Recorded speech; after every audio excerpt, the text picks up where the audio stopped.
Të nderuar qytetarë të qarkut Shkodër, modeli i përmirësuar i ofrimit të shërbimit shëndetësor është modeli i investimeve dhe kujdesi shëndetësor cilësor. Buxheti i Spitalit Rajonal Shkodër ka pësuar një rritje prej 88% që prej vitit 2013, duke arritur në shifrën 1,28 miliard lek të akorduar për vitin 2024. Ky spital mbulon me shërbim të specializuar rreth 181.000 banor të qarkut Shkodër. Në 10 vitet e fundit, në Spitalin Rajonal Shkodër janë investuar një total prej 633 milion lekësh në infrastrukturë dhe në pajisje mjekësore.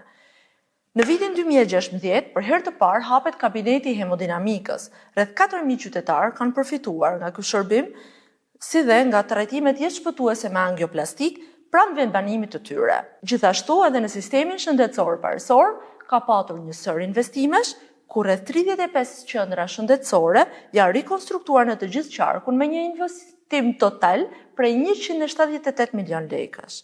Aktualisht është në proces investimi më i fundit për rikonstruksionin e 4 qendrave të tjera shëndetësore. Në 4 vitet e ardhshme, prioriteti i Partisë Socialiste do të jetë rritja e pagave të personelit shëndetësor për të ofruar një sistem shëndetësor të qëndrueshëm.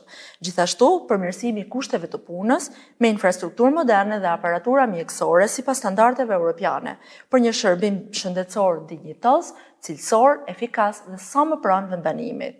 Me 11 maj, voto numrin 5, voto Partia Socialiste për një shëndetësi që mbështet profesionistët dhe qytetarët.